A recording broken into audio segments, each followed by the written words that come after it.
Hey, folks, it's me. Welcome to the Pop Culture SquadCast. I'm here by myself today, and actually, I'm not really here. This is a recorded version of the SquadCast. Mike's not here. We did do an interview. It is today. If you're watching this when this broadcasts live, it is Election Day in the United States, and we kind of felt, we didn't want to get ourselves here and get everybody here. But please, if you are watching right now, we hope that it's giving you some respite. We will be back on Thursday, which is 2 days from now. On Thursday, November 7th, we're going to have Dean Haspiel there. But in the meantime, we did a recording earlier this week. It was myself, and I interviewed John Harris Dunning, who is an author. He has a book out right now called Summer Shadows, and a book coming out next in January called Ripperland, both from Dark Horse Comics. We had a great conversation talking about horror and the comics that he's writing and how they're working and the collaboration that he's been doing with some folks. It was a really great interview. We hope you enjoy it. And in the meantime, stay tuned to popculturesquad.com. We have some great articles coming out. This is a big week in new number ones. Absolute Superman comes out this week. We're probably going to talk about that on Thursday night. So make sure you do tune in on Thursday. We'll probably recap whatever happens tonight at the polls, and we will definitely have Dean Haspiel on. We're gonna be talking about his new book, Chest Face, and he's got he's actually got two Kickstarters going on right now at the same time, so it'll be a great show. Make sure you tune in. We're excited, and we hope to see you then. In the meantime, enjoy this great conversation that I have with John Harris Dunning, and we'll see you soon.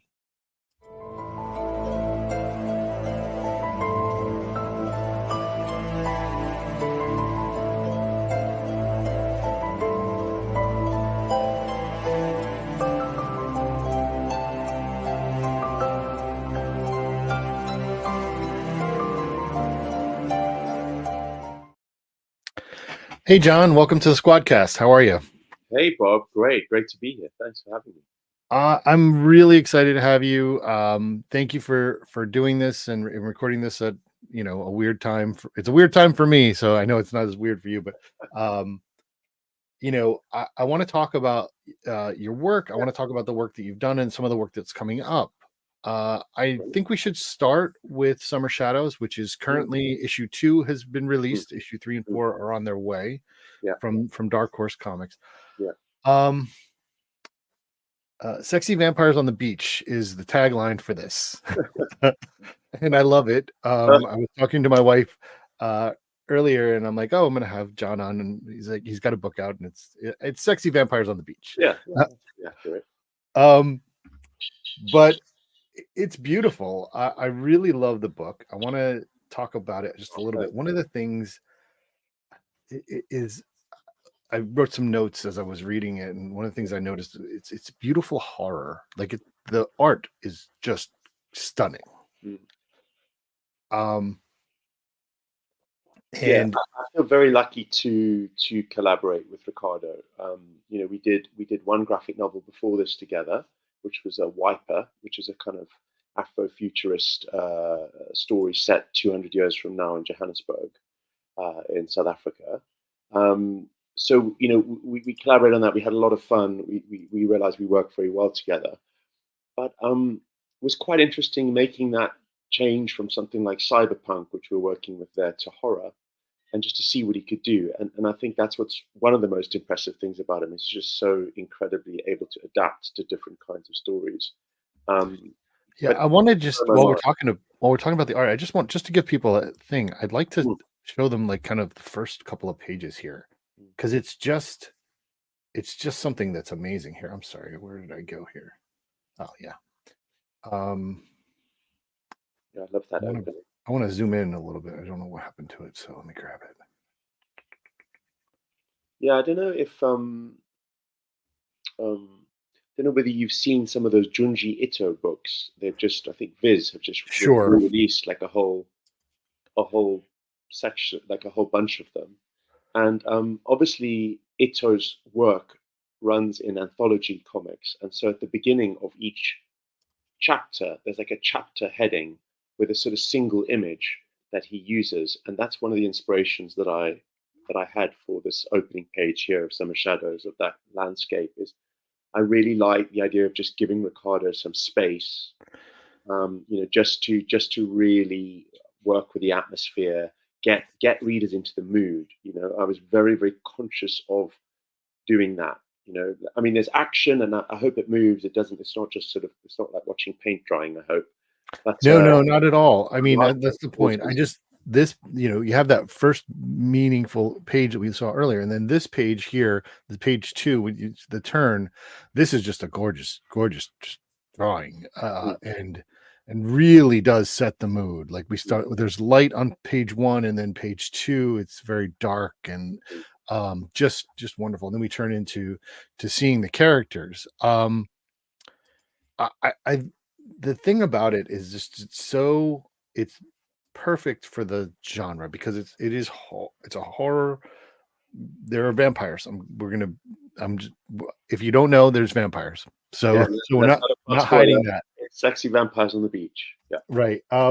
But like the narrative is really enticing, like the way you start into it, and we're exposed to characters, and details are curious because immediately on page two I think, oh, this is my protagonist, this is my hero, and he's not heroic. He's Mm, there for some very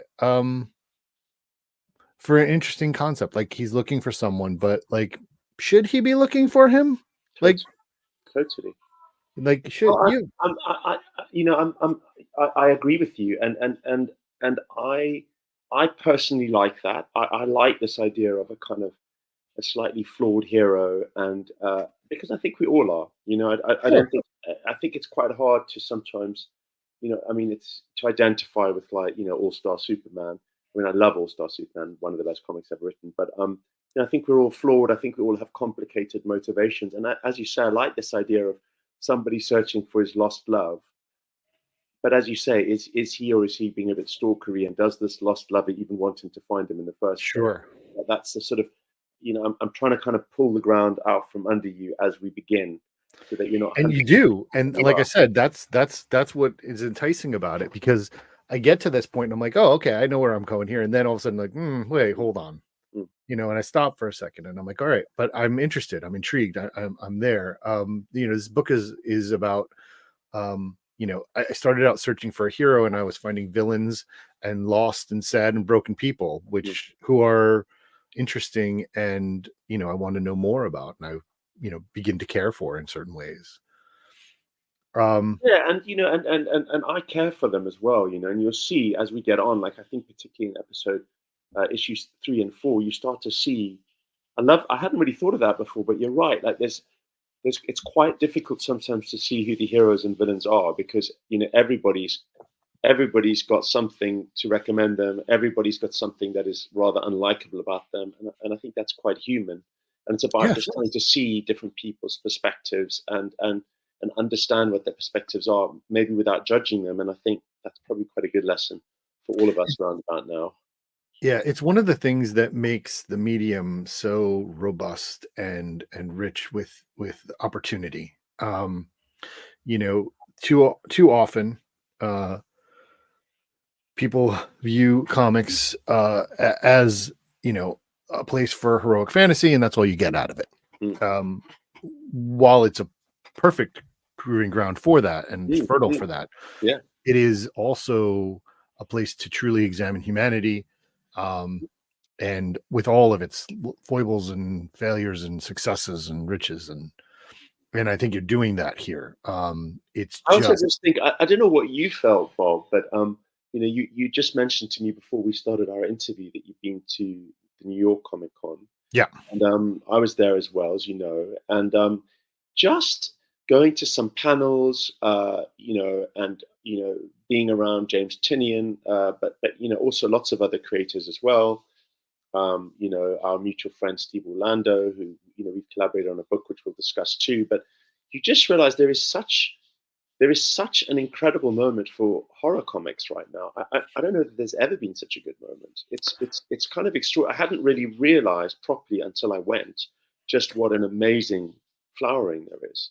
I agree with you. It has been right at this moment. It feels like everybody's making a horror comic imprint, right? Mm, And that's, and It's not bad. It's a good thing, I think, in many ways. There's plenty of stories to be told, and a lot of this, and we're still getting new and interesting stories. This has been the year essentially of horror Mm, comics. With the return of the EC imprint, mm. with the development of Hello Darkness at Boom. There's so many different things going on. There's about Too much 8 of those. horror Kickstarters running right now, and I think that's really interesting because that is a genre or a type of story that really gets to the heart of what it is to be human, and particularly in the times we're living in. The times we're living in are scary for a lot of people. It's not the bucolic days of our youth, or Mm. if they ever were, but still. Totally, totally, and I think horror serves a particularly important um, function in that it examines the monster, and that monster might be ourselves, it might be other people, it might be parts of ourselves, it might be our society, but it allows us to be grossed out and allows us to be afraid and allows us to examine things in quite a safe space. So I think it's really important genre as well. It's Yeah, also absolutely. interesting if you look at like how different genres are. Like, if I was going to maybe think about the kind of horror that influenced me to do Summer Shadows. We mentioned Junji Ito already. There's also the Japanese artist writer Kazuo Umez as Mhm. well, who's just done this incredible series, or should I say, Viz have just done this incredible series of hardcovers of his story called Orochi. Um, and then if I'm looking at films, maybe it's The Ring, both the Japanese and the American versions, which is, I think there's something so elegant about that kind of horror. Also Rosemary's Baby and maybe Repulsion by Polanski. It's like that sort of psychological, you know, the way I almost like to describe Summer Shadows, it's almost like a sort of supernatural thriller in a way. It feels like something like Talented Mr. Ripley meets vampires. So, That's a it's really great allowed to match up. that's a good example. I think that makes a lot of sense. So It I think is horror can be very plastic and very, you can do so many different things with it. And in this case, I was definitely trying to do something more psychological, more elegant, and you'll see it gets kind of increasingly bloody and disgusting. So expect gore, but it starts off quite sort of psychological, quite slow, and is trying to sort of create a mystery that's drawing you in. Um, yeah. like all vampires do. You think you're getting kissed, and then and you're getting killed. So that's what I'm trying to do. Yep. Yep, perfect. I I want I wholeheartedly recommend people check this book out. It's just really good. Issue 1 and 2 are out. They're available. You can get them in your comic shop. You can get them on uh, Dark Horse, I think, and you can get Yeah, them at Amazon. The collected edition will be out early next year, I believe. yeah, it's in April. Great. Um, I want to talk a little bit about some of your other work. Mm. Your your his well, not historically, but uh the first, like, you first did a first comic back in 2010. Yeah, yeah, I did. I think my first sort of officially published. I did sort of self-published stuff, and it was Mhm. part of the anthologies and stuff. But I did a book called Salem Brownstone, which was a really sort of odd beast, and it was published by Walker Books in the UK, and it was published by Candlewick in the US. And um, and it was quite strange because I I've always been into comics since childhood, but I grew up in Africa, and then I came to England, and I didn't have any relationship with comics people, and I didn't go to comic book conventions. I didn't know what a convention was. So I was just going to my comic book shop, which was Gosh Comics in London, which is quite a famous Mhm. bookshop. They also published like some of Alan Moore's stuff too. They're just wonderful place. And so I didn't really have any idea of, and there's no comics industry really to speak of in the UK anymore. So I was just sort of in my own little world. And so Salem Brownstone, which was that first graphic novel, was published by a children's publisher. Oh, And so it had a very, I still didn't really get any connection to comic book people. Like, we took it to book festivals and we took it to London Book Fair, and so again, it didn't really connect me with comic people and the sort of industry and the community that came later, actually. So that was quite interesting. That happened more with Tumult, which was the second graphic novel.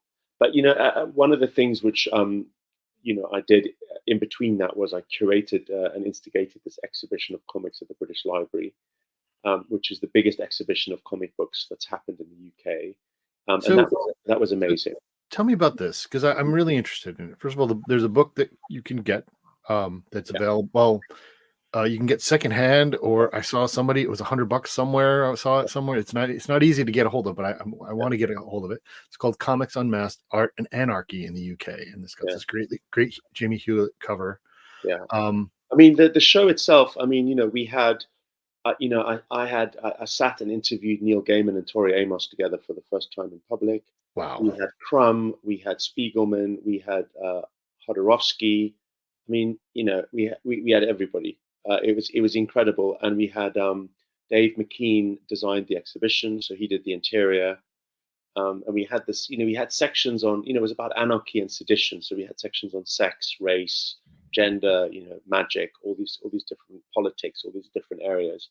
And the sex stuff, because it's a public gallery, it had to be slightly screened from kids under 18. So Dave McKean made this what we called the sex tent, which was a kind of pink kind of, you had to sort of crawl into this sort of pink tent to Of course, it was pink. so brilliant. Of course it was. And anyway, it just obsessed me. And actually, when people read my graphic novel Wiper, there's this thing in the future where there's this alien that you climb into the insides of this alien, and it links you into this sort of basically it's people fuck inside this alien, and it attaches itself to your nerves, and it just makes your orgasm about 1,000,000 times better. And it was based on Dave McKean's Sex Tent. So you That's brilliant. Interesting factoid. No, so it was incredible. We had Queen Elizabeth the First, her magician John Dee, who's one of the great British wizards, who obviously Alan Moore was obsessed with and Grant Morrison was obsessed with. We had his original spell books from the 1500s. Wow. We had Aleister Crowley's original manuscripts as well, and his original tarot cards that are shown in Arkham Asylum. We had the original thumbnail sketches from Grant Morrison for Arkham Asylum. And it was like we just had all access to British creators. So it was extremely special. And it was very magical to me, because I basically stalked the British Library to set this thing up. But once it started rolling, like the generosity of the creators was just unbelievable. That's like the names we got and the things people lent was just, you just couldn't believe it, because nothing like that has ever happened here before. So it was very lucky to be involved in something like that. It was awesome. That's wonderful. That's wonderful. You said earlier that you always loved comics. What comics did you read, and why do you love them? So it's funny. As a grown up, as much of a grown up I am, lightning still off. Right, let me say that again. So as much of an adult as I am, basically, I have a love for kind of high and low culture generally. Sure. Mostly low, but I mean, I was so obsessed with comics as a kid. I was dreaming in panels, with captions and bubbles and balloons. So comics are my first love.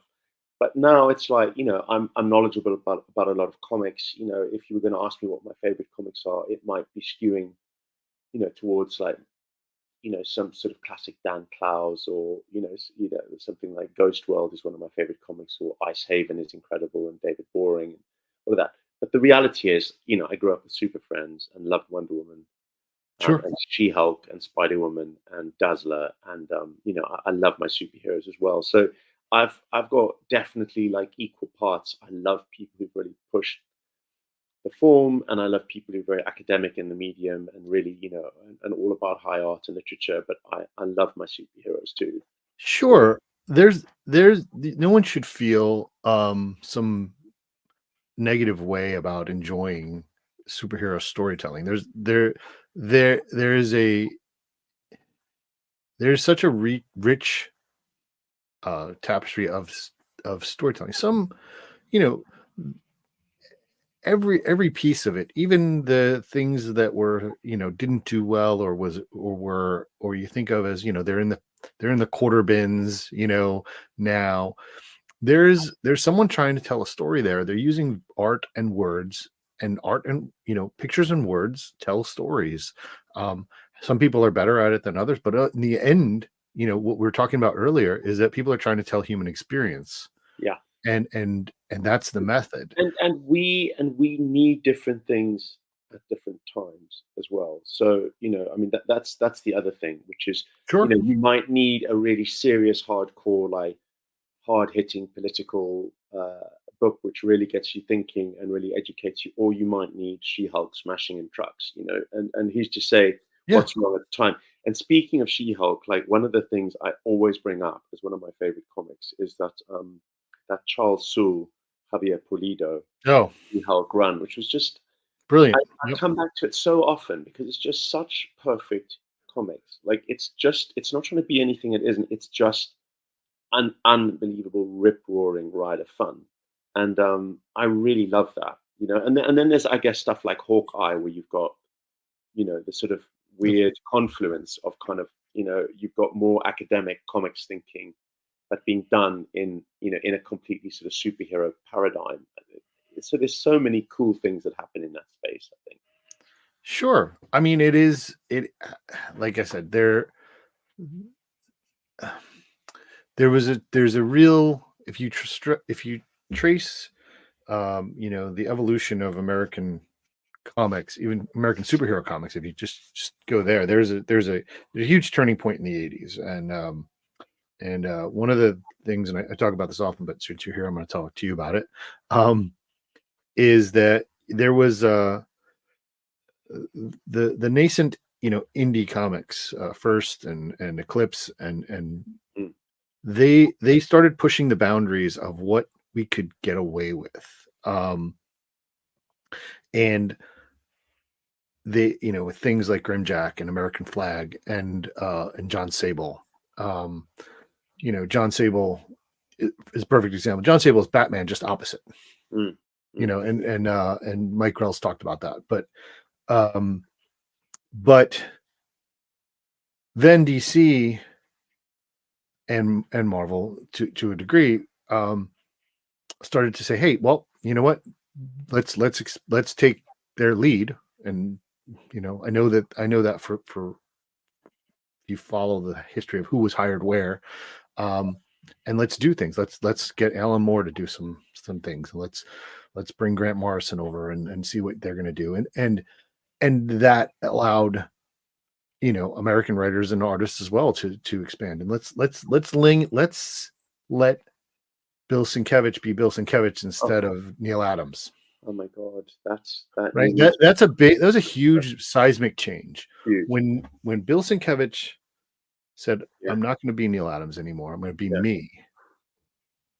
I think It it's one sh- of the great. I think it's one of the great comic book runs. I mean, because what's so unusual about that particular run is he's working, even more, I think, than Moore and Morrison, because who I just adore, both of them. I mean, obviously, I think those first runs, like the Swamp Thing and Doom Patrol, I think are still some of their best work. It was just such a cool, Mhm.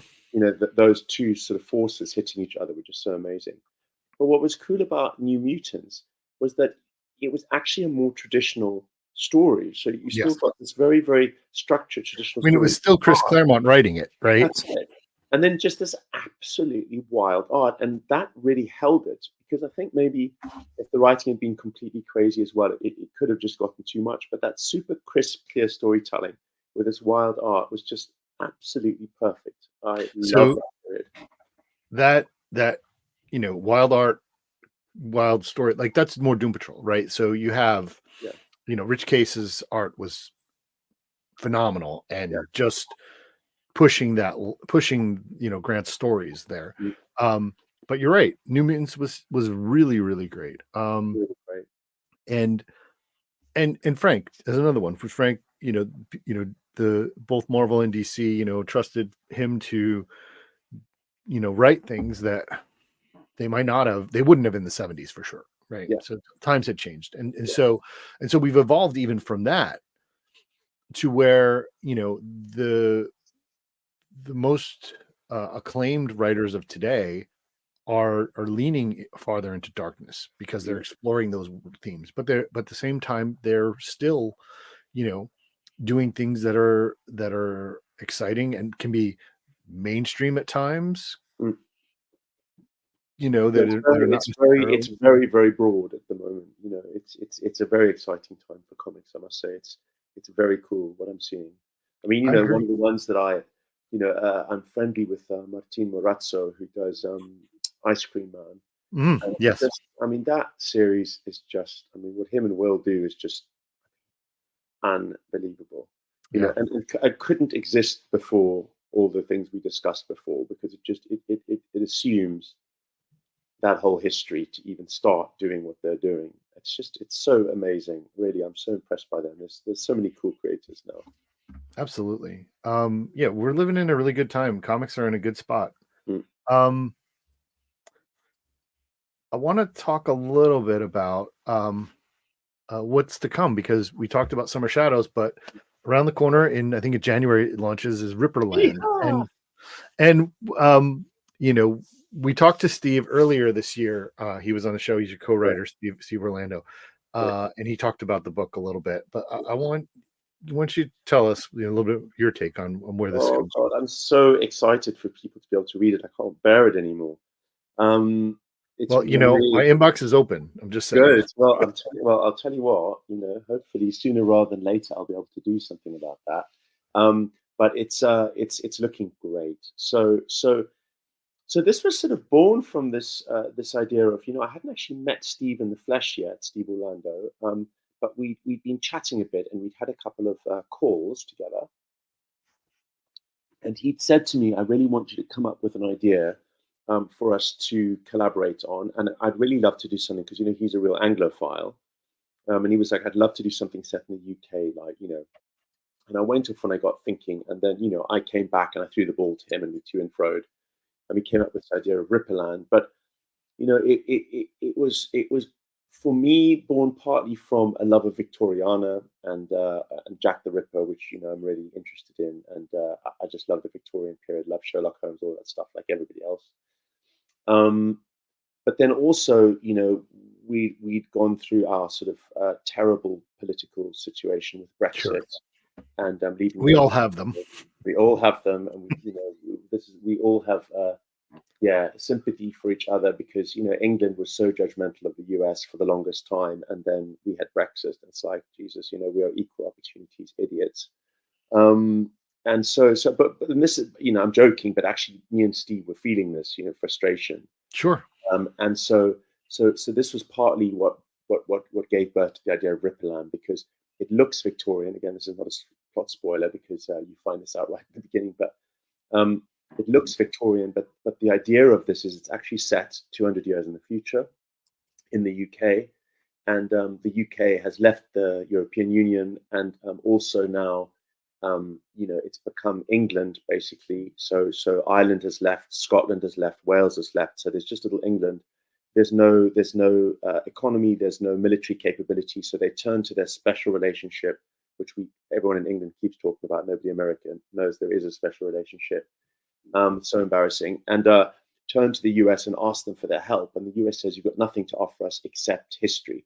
So if you become a Victorian theme park and have no electricity and technology, we'll take you on and protect you." So they become this kind of American protectorate, but they've now been living without electricity or any technology for about 200 years, which is kind of, the ultimate dream of Brexit, I guess, to be some concept of England. So that was our sort of, that was kind of, what we came up with as our sort of base world. And then from there, we go into a sort of murder mystery, and a murder happens, which is based on Jack the Ripper, and then we go from there. We follow our investigators. So it was great fun to do. I've never really collaborated with another writer before. But when I say never really, I never have collaborated with another writer before, and I was a bit nervous to do so. Yeah. How was that? Well, I thought it would be more difficult because I'm very, very opinionated, and I know exactly what I want to do. And you know Steve, so he's hardly like the shrinking violet or of course somebody without an opinion.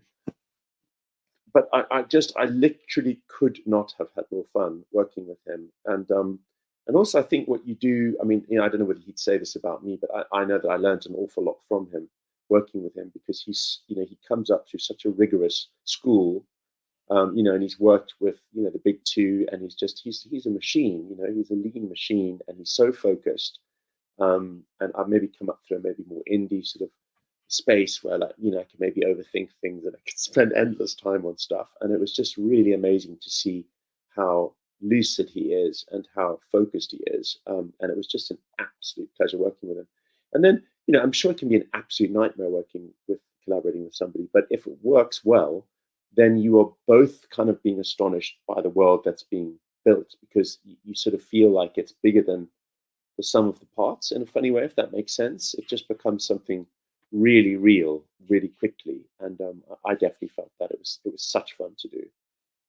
Yeah, no, I think that's fantastic. I think that one of the things that I love the most about comics, and comic book storytelling, is the collaborative aspect of it. It is, it's very rarely just one person putting together a story, and we talk about all the time, the creative aspects of teams, but there's a whole nother production aspect of a team that goes together, and putting the actual pages together and getting it to the printer and making sure that the editors are absolutely crucial. I mean, it's funny because I've been so lucky working with Dark Horse for the last couple of years, and basically that team is absolutely incredible, and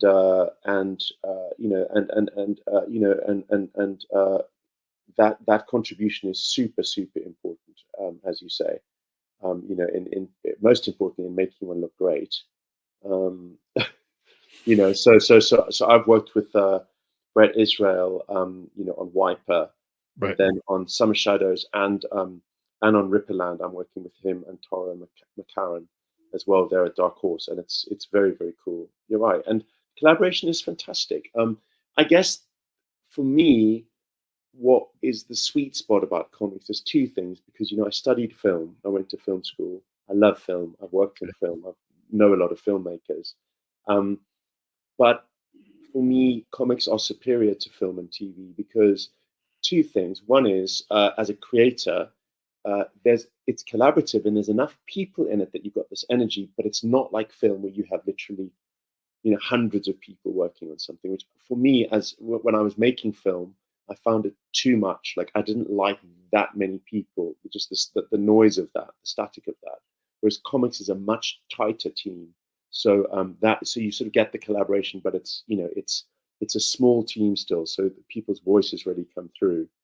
And then just the second aspect of that is just that obviously it's not passive. So when you're watching something, it's passively unfolding before you, and you just have to shut up and sit back, and it's coming at you in the time that it's coming at you. Whereas in comics, you're able to stop, on pages. Like these pages that you were commenting on at the beginning of Summer Shadows. Sure. And you see there's some beautiful pages that Alessandro Oliveri has done for us in Ripperland. You're able to stop, you're able to go back, you're able to push forward. There's something really cool about that way of imbibing a story. Yeah, that's I agree with you 100%. I think that's super important, and it's something that I do. I've been reading comics for almost 50 years now, and the way that you consume, the way that I consume them changes as you grow older. Like a kid, you just kind of read page to page to page. It depends on why I have multiple different aspects of how I read a comic today. Am I just reading it to get the story? Do I just spin through it?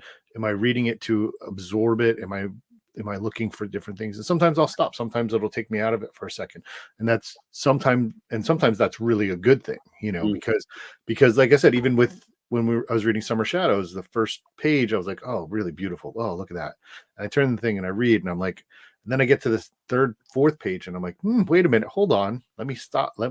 My brain stops and starts to judge and to evaluate, and and I love that part. I love that aspect of it. But do you think, I want to come back to something you said, was, do you think that when you're working in film with that large group of people who work on it, do you feel like your part is less significant Oh no, no, I because don't so many think. people? Oh no, no, I don't think it absolutely is. I mean, Yeah, I mean, for a start, as a writer, you are the absolute lowest on the pecking order. I mean, you're not even invited to the screening of the film necessarily. So you don't have any creative control. But maybe even so, that's the one. But I was also directing. So I mean, I'm talking about in college here. So Mhm. and then I worked in film later. I wasn't directing then, but it's like even as a director. So for me, the downside of the director is just the static. Like just you've got all the technicians, you've got your DOP, you've got your you've got your actors and actresses, you've got costumes, you've got. It's just so much to take in while you're making the thing. And for me, it's always about story, obviously, as a writer. But I didn't Sure. realize that at that time necessarily. So it was just like for me, it's like I like to just have space to think, and then to be able to work with an artist and share that vision is really, really crucial and incredibly satisfying and delightful process to go through. I mean, the way I do that usually which sounds slightly insane and could be quite annoying. Although so far, the artists have been very good at either lying to me about not being too irritated by it, or they found it okay so far. Is I will usually like barrage them with like between sort of 800 and 1,000 images. To do with characters, what their hair looks like, what shoes they would wear, what jumper they'd wear, what their body language is like, architecture of the spaces. Just way too much information. Then have a conversation. Then start to see what those sketches are like. And actually, it feels that works really well. You know, Sure. because artists actually really like that. I never am prescriptive. I would never say they have to do this, but I sort of understand the space that I want it to be in, and we need to match that space up in some way. And I've Yeah, never had a situation where that hasn't worked really well. But I get quite deep into it because I'm very visually, um, I'm very I'm really interested in the visuals basically. So I know what it's got to look like, but I don't want to produce that, and I'm not able to produce the kind of wealth and the depth of what my artist can produce. So you just want to know that you're in the same space, and that's half the fun of it. Actually, it's sure. really That's the magic of it, to be yeah, honest with it really is. you. It's the piece that you have an idea, or you put some words on a page and say, this is what's going to happen here. And then someone else takes those words and injects their own imagination into it. And together you get this scene where there's an empty hole in a guy who's looking through out into the dark water, and it's gorgeous. Oh, Bob, the fact is, like, it doesn't matter how old one gets, you're still an old comic geek, basically. And it's just like the fun of writing a script and getting an actual comic book page back. Like, I Yeah, still can't get over sure. that. It's Absolutely. so much fun. Like, when you've written it and you've conceptualized it, and then, somebody comes back.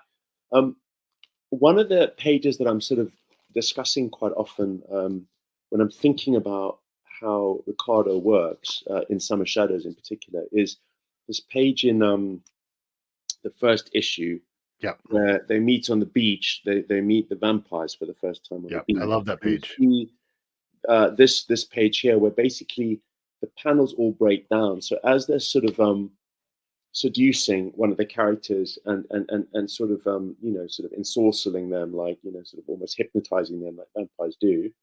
um Ricardo basically draws it like the panels start to break down, and everything starts to become sort of subsumed by this character which dominates the page. And he has such an intelligence in storytelling. So as much as I try and support him in the writing of the script and put as much to help him as I can, he always takes it over the edge to a space that I couldn't take it because I'm not the artist. So So everyone can see. Yeah, this is the page you're talking about. This is the double page, and we're talking about over here.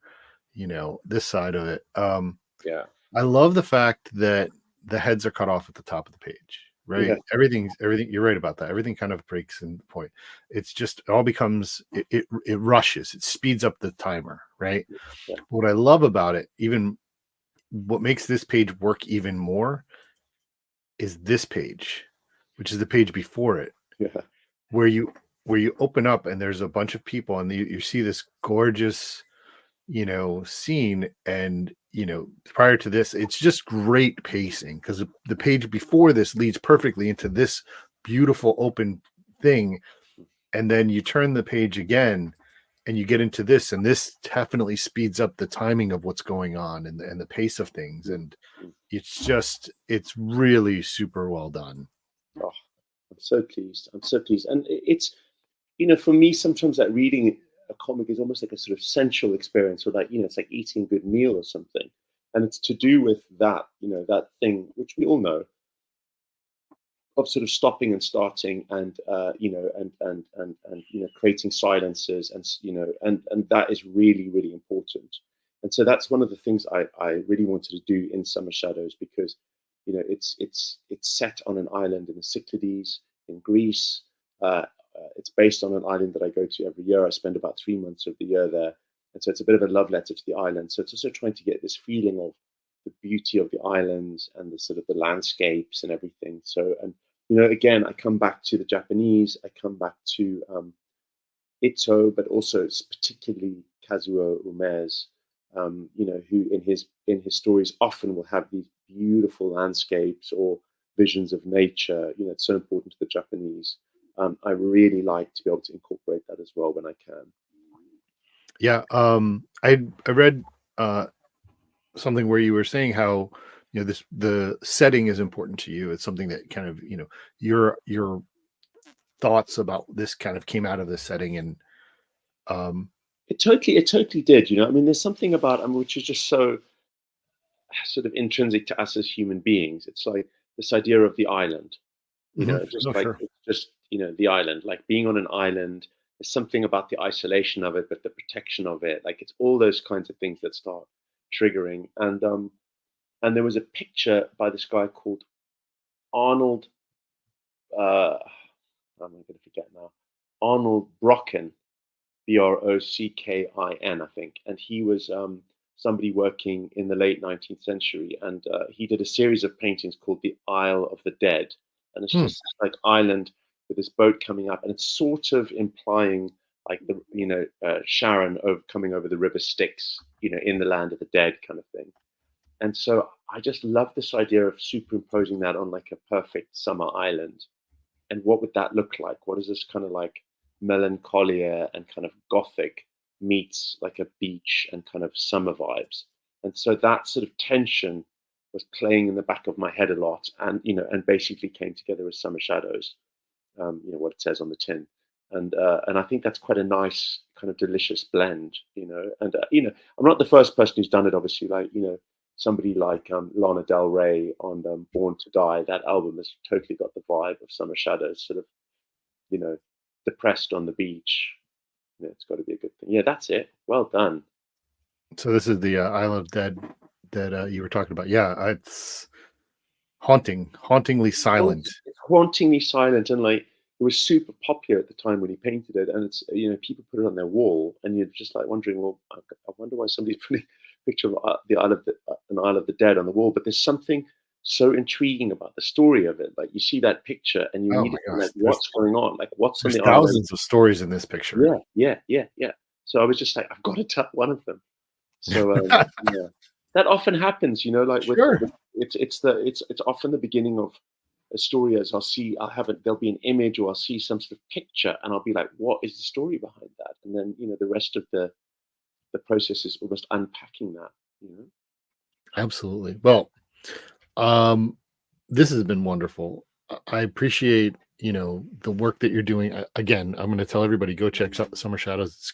It's definitely something you need to see. And Ripperland can't get here fast enough. as far as we're No, and concerned.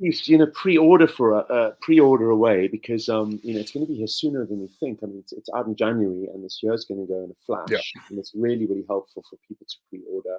It really helps us as creators, and I just cannot wait. Honestly, the artist is incredible. He's an Italian guy living in Angoulême in France, and he is very, very special. And I think he's going to blow people's minds. I mean, his work is incredible. The film Poor Thing. Yes. Yeah, it's I think he sort of shares there's something of that world. This kind of Interesting. the sort of I'm a fan of that movie. I loved it. I thought yeah, it was very interesting storytelling for the medium. yeah, So me yeah. too. I really love that, and I think it was so interesting to do that. That idea of a different kind of Victorian England, because it wasn't reality, but Oh yes, it yes, felt like absolutely. it was kind of more Victorian than Victorian England, really. Yes. But Alessandro Oliveri is he has done a great job on this, and I think he's going to blow people's minds. Really, I mean, he kind of blew our mind. We got him on board because we loved his work, but he's gone crazy. Basically, Yeah. he's Steve has said the same things. If you go back and check out the podcast we did with Steve, he was talking again about the pages that he's been seeing. So yes, we're very excited about it. My wife Sherry is a huge fan uh, of the Victorian England type stuff. She was a huge fan of Ripper Street, um, yeah. which that was one of that was she Well, binged through that. she's gonna love this because Yeah.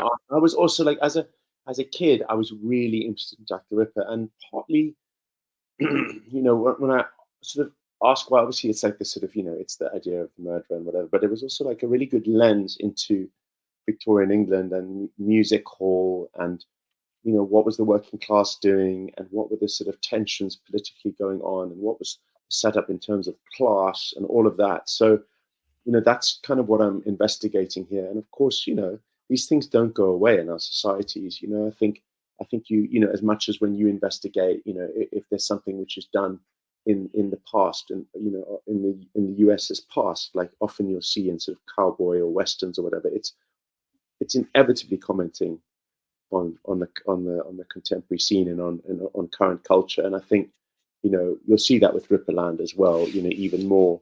But it's interesting looking to the past to see maybe where things have come from that we are involved in now. Yeah, And, it's an interesting concept. There are certain themes in storytelling that we see that kind of come back that people for some reason, our Western culture are obsessed with, and that time frame, that last 2 decades of the 19th century in England is something that seems to have at least in the last you know 40 years or so been very much uh, something that our consciousness keeps wanting to go back to, whether it's your story or the Ripperland story, or mm, From Hell, or mm, mm, Penny Dreadful, or mm. all of those things, and it's something that keeps bringing us back, and it's interesting because it's really the change from pre Yeah. industrial times to the world that has become what we are. Nothing, is a huge turning point in Western civilization. You're right. It almost, yeah, I mean, it almost feels, I suppose you could argue like Renaissance or something to some degree, but yeah, it feels like the beginning of the modern world as we Yeah, understand it. And the sacrifices we made then are sacrifices we're still making or still dealing with having made, like, urbanization, sure. technology, the impact of that on our daily lives. All of those things were just like they manifested almost immediately. It's kind of incredible, really. So I think And it is. murder. Yeah, and lots of murder and mayhem, exactly. But it's true. I mean, if you look at again why that he was the first. I mean, he wouldn't necessarily be, but why he was the first sort of most famous serial killer. The serial killer presupposes a kind of uprooted society, a society that's moving around, people who are not properly, part of a culture. That's the idea. The whole idea of a serial killer is an isolated person, a person who's adrift. And so, I think, London in that period where you had this huge movement of populations internationally and even globally, through London, people getting lost, people being away from their families, not having any communities. That's what spawned this myth of Jack the Ripper, and, because, did he even necessarily exist? I mean, one could argue that just because, actually there were so many different murders that were taking place, all Sure. absolutely horrific. So it's interesting where those myths came from. And as you say, those inform England as much as they inform the US in many ways, because we have Absolutely. that sort of common history, and we look back to that as part of our common history. Yep. Well, again, John, thank you so much for this. This has been wonderful. We're so looking forward to the end to Summer Shadows and the beginning of Ripperland and whatever else Thanks, you have Rob. coming down the pike. Excellent. Well, I'll keep you posted, and I'm going to let you have a look at Ripperland as soon as I possibly can. I'm dying to show you. All right. And, Well, thanks for having me on. we are looking forward to it, and hope you have a great day. And we hope that today has been a good day for everybody when people are watching this. Absolutely. So do I. I hope we're all celebrating together. Really, I do. Thanks very much. Thank you.